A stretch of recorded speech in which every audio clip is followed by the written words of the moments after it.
My name is Isabella Lewis, and I was 28 when I first walked through the gates of the Luminous Path community, nestled in the desert hills 30 miles northeast of Tucson, Arizona. The compound stretched across 40 acres of scrubland, adobe buildings connected by gravel paths that crunched softly under bare feet. We were encouraged to go barefoot, something about grounding our energy to the earth's natural vibrations. I had been searching for meaning after my divorce, after losing my marketing job, after watching my carefully constructed life crumble in the span of 6 months. The community's website promised spiritual awakening through simplified living, organic nutrition, and what they called authentic soul work. The photos showed smiling faces gathered around communal tables, hands dirty from garden work, eyes bright with purpose. The application process took 3 months. Phone interviews, written essays about my spiritual journey, a psychological assessment disguised as a soul readiness evaluation. When they finally accepted me, I felt chosen. Special, like I had found my tribe.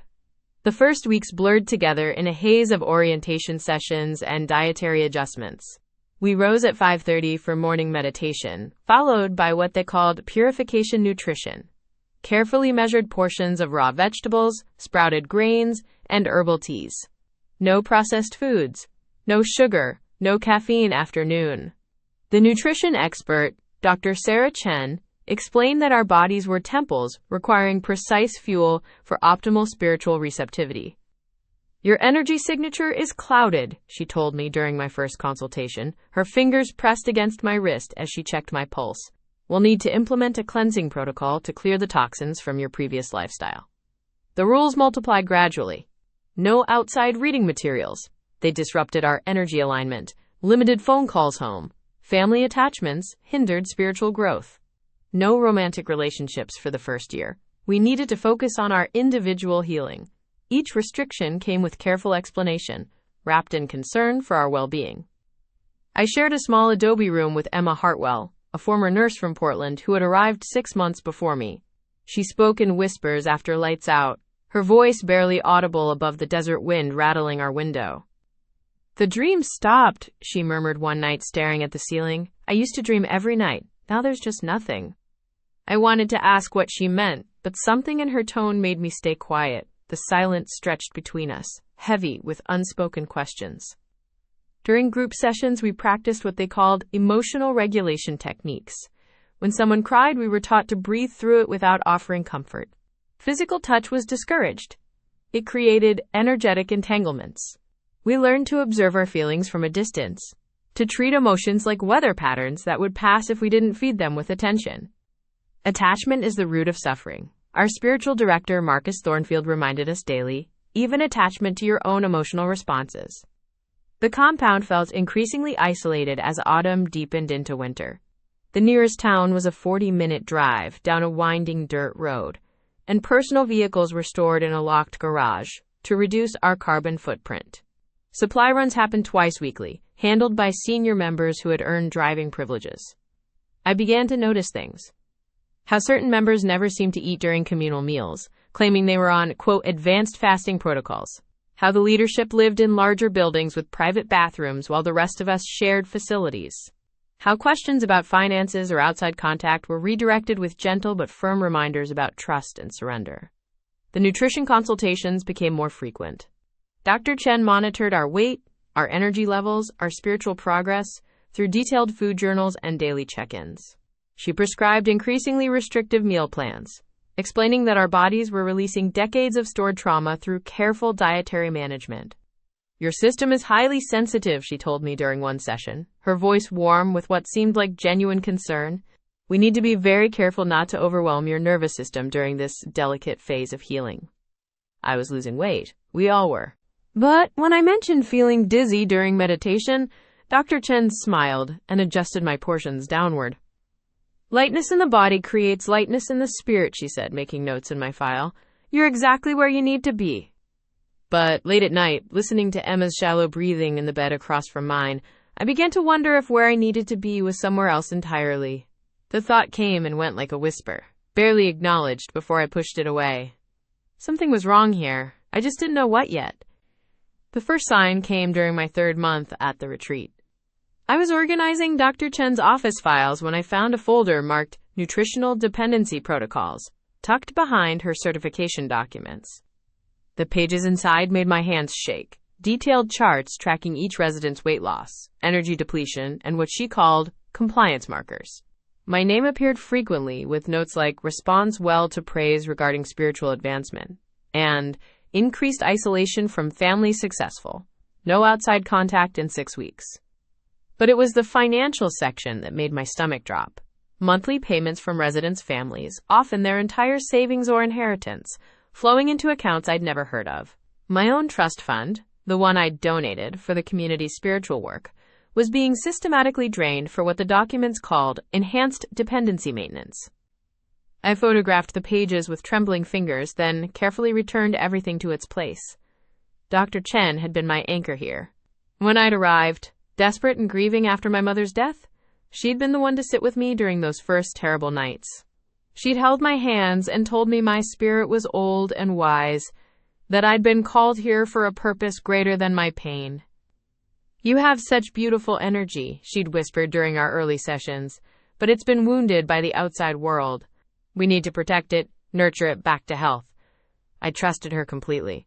When she suggested I limit contact with my sister, family energy can be very disruptive during spiritual transformation, I'd agreed.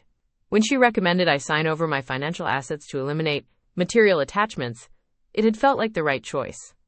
Now I understood. Every gentle suggestion, every concerned recommendation, every loving boundary had been calculated to make me smaller, weaker, more dependent. The retreat's daily schedule suddenly looked different. The 5 a.m. wake-up calls that left us perpetually exhausted. The meditation sessions that stretched until we were dizzy from sitting still. The work assignments that kept us busy from dawn until late evening, with no time to think or question. I started watching Dr. Chen during meals. She ate normally when she thought no one was looking. Full portions, regular food, not the sparse purification meals she prescribed for the rest of us. I noticed how she always had energy for long conversations with potential new residents, how her skin glowed with health while ours grew pale and thin.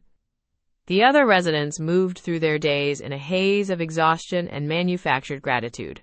Emma Lewis, my roommate, had been here 8 months and weighed maybe 90 pounds. When I asked if she ever felt weak, she smiled serenely and quoted something Marcus had said about the body being an illusion. Dr. Chen says I'm making beautiful progress, Emma whispered one night. She says my spirit is finally free from the weight of worldly concerns. I wanted to shake her, to show her the documents I'd found, but something held me back. The walls felt thin here, and trust was a luxury none of us could afford. Instead, I began my own quiet investigation. During cleaning duties, I searched other offices. I found more files, more charts, more evidence of systematic manipulation. Financial records showing the leadership's comfortable salaries, while residents' families went into debt, sending money for spiritual emergencies. Medical records revealing that several long-term residents had been hospitalized for malnutrition, only to return and resume their purification protocols.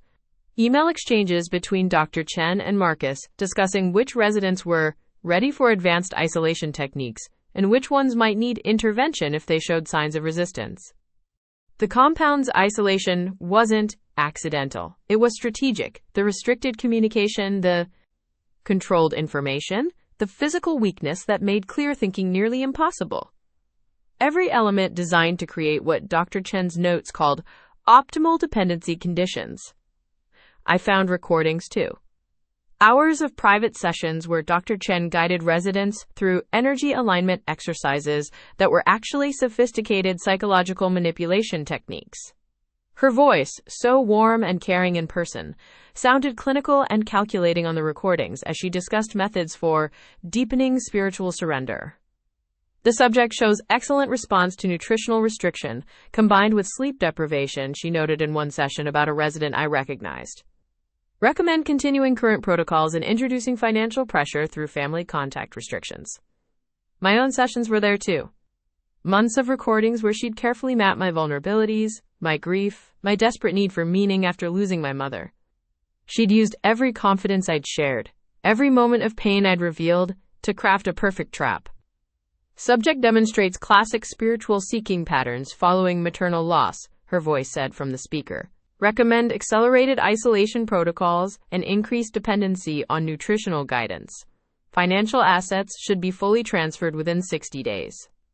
I sat in the empty office, listening to my own voice on the recording, so hopeful, so trusting, and felt something break inside me.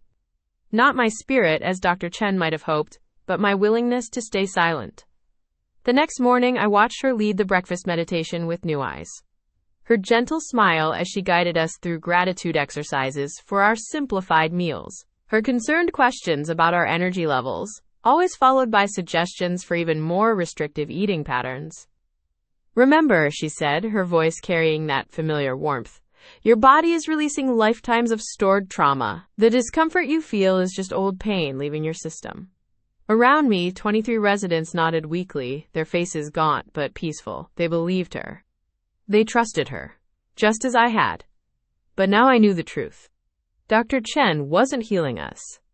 She was systematically destroying us, one carefully calibrated meal plan at a time. And somewhere in those files, I had seen references to residents who had graduated to what she called final purification protocols. I needed to find out what that meant, and I needed to find a way to warn the others before it was too late.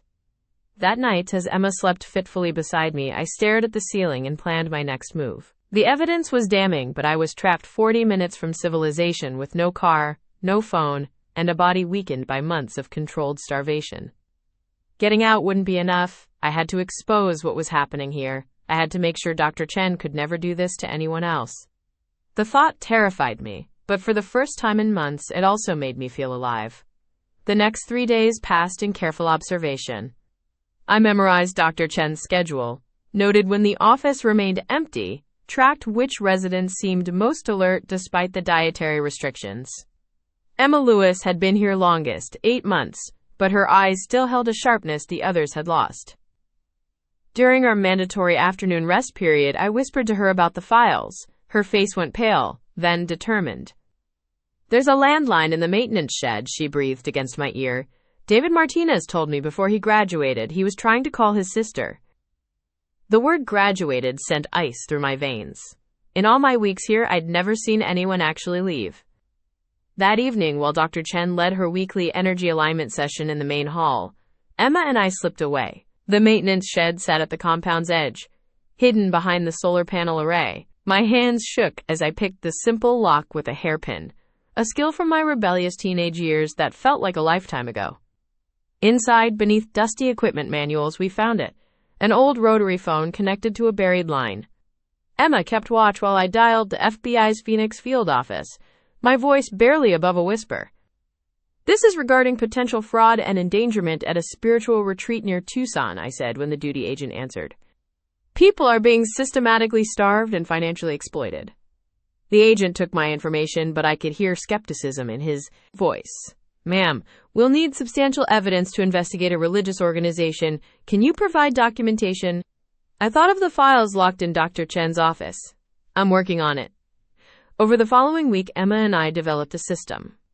During meal preparation, when Dr. Chen supervised the kitchen, one of us would create a distraction while the other photographed documents with an old digital camera we'd found in the shed. The images were blurry, taken in haste, but they captured enough. Financial records showing residents' assets being transferred to shell companies. Medical notes documenting dangerous weight loss, dismissed as spiritual progress. And most damning, correspondence with a crematorium in Phoenix about discreet services for completed purification cases. My blood turned to ice reading that last file. David Martinez hadn't graduated. He'd died. And Dr. Chen had covered it up. The camera's memory card became our lifeline. Each night we hid it in a different location, wrapped in plastic and buried beneath rocks or tucked inside the solar panel housing. If we were caught, at least the evidence might survive. But paranoia was growing. Dr. Chen's questions during our individual sessions became more probing. She asked about my sleep patterns, whether I'd been having clarity dreams, if I felt ready for advanced purification protocols. Your aura has shifted, Sophia, she said during one session, her eyes studying my face with uncomfortable intensity. There's a resistance I haven't seen before. Perhaps we need to adjust your nutritional support. That night, my dinner portion was smaller than usual. Emma's too. We were being punished or tested or prepared for something worse. The breaking point came on a Tuesday. During morning meditation, Hadley Thompson, a newer resident who'd arrived just weeks after me, collapsed. Dr. Chen calmly instructed 2 senior residents to carry her to the healing room, a space I'd never been allowed to enter. Hadley is experiencing a breakthrough, Dr. Chen announced to the group.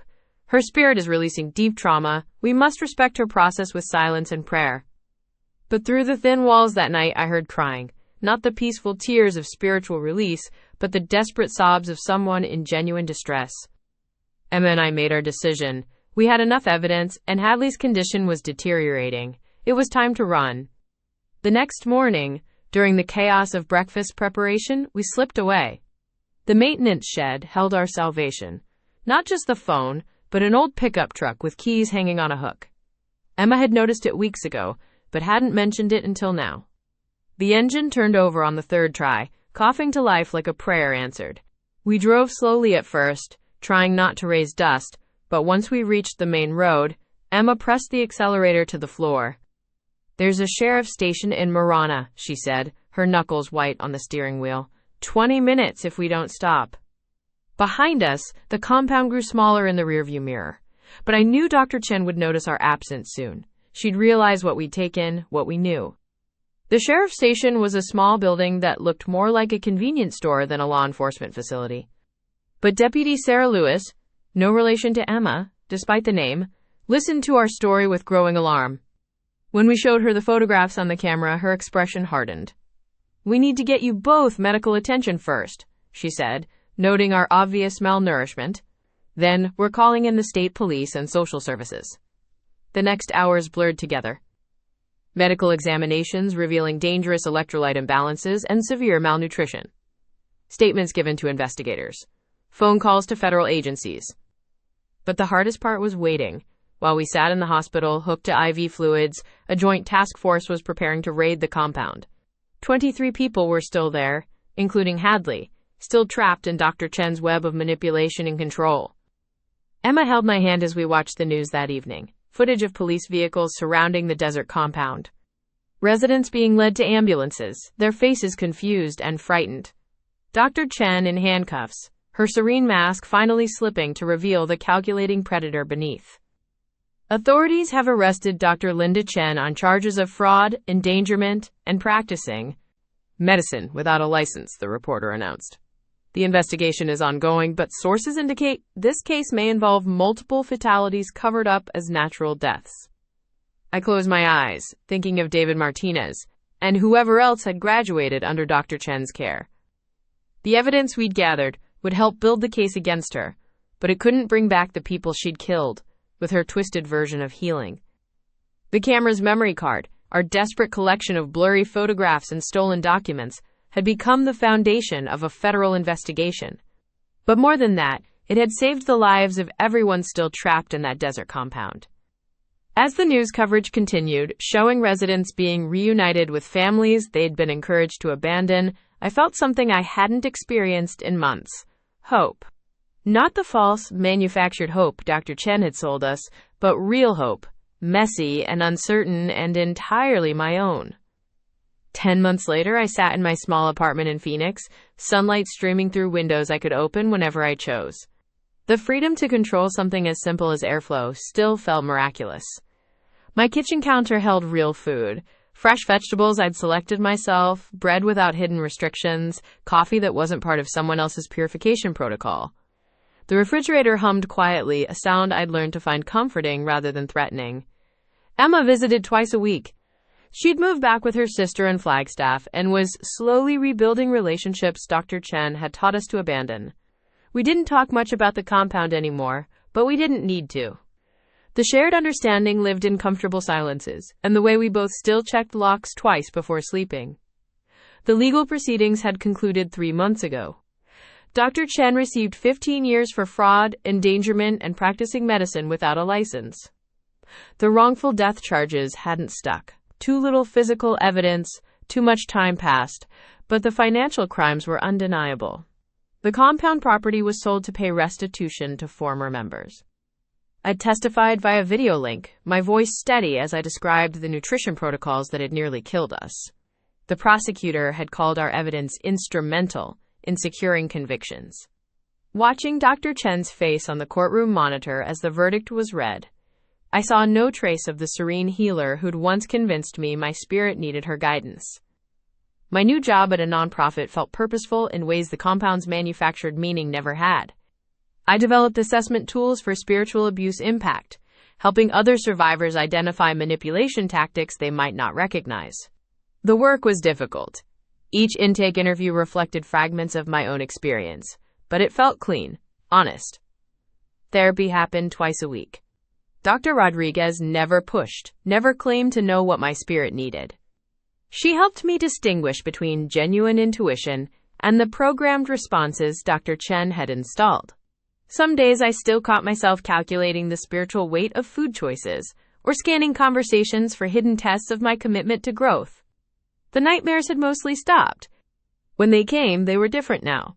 Not the suffocating dreams of endless purification, but ordinary anxiety dreams about missing appointments or forgetting to pay bills. Normal fears felt like luxury. I'd started eating breakfast again without analyzing its energetic properties. Coffee tasted like coffee, not like spiritual failure. My body had remembered how to feel hungry and satisfied without shame. The desert still called sometimes. Not Dr. Chen's compound, but the honest desert. The one that existed before she'd twisted its silence into a tool of control. I'd driven out there once, to a different stretch of wilderness, and sat quietly among the cacti. The silence felt different now, not empty or demanding, but simply present. My phone buzzed with a text from Emma. Coffee tomorrow? Found a new place with actual sugar packets. I smiled, typing back, yes. And I'm ordering something completely unnecessary. The evening light shifted across my living room walls. No bells marked the transition. No one monitored my thoughts or measured my spiritual progress. The quiet belonged to me now, earned through months of learning to trust my own voice again. Outside, Phoenix hummed with ordinary life. Traffic and conversations and the simple chaos of people making their own choices. I'd become part of that chaos again, messy and imperfect and entirely free. The compound felt like something that had happened to someone else, though I knew the healing would continue for years. But sitting in my own space, surrounded by books I'd chosen and furniture I'd arranged, I felt the truth settle into my bones. It was finally over, and the silence felt earned.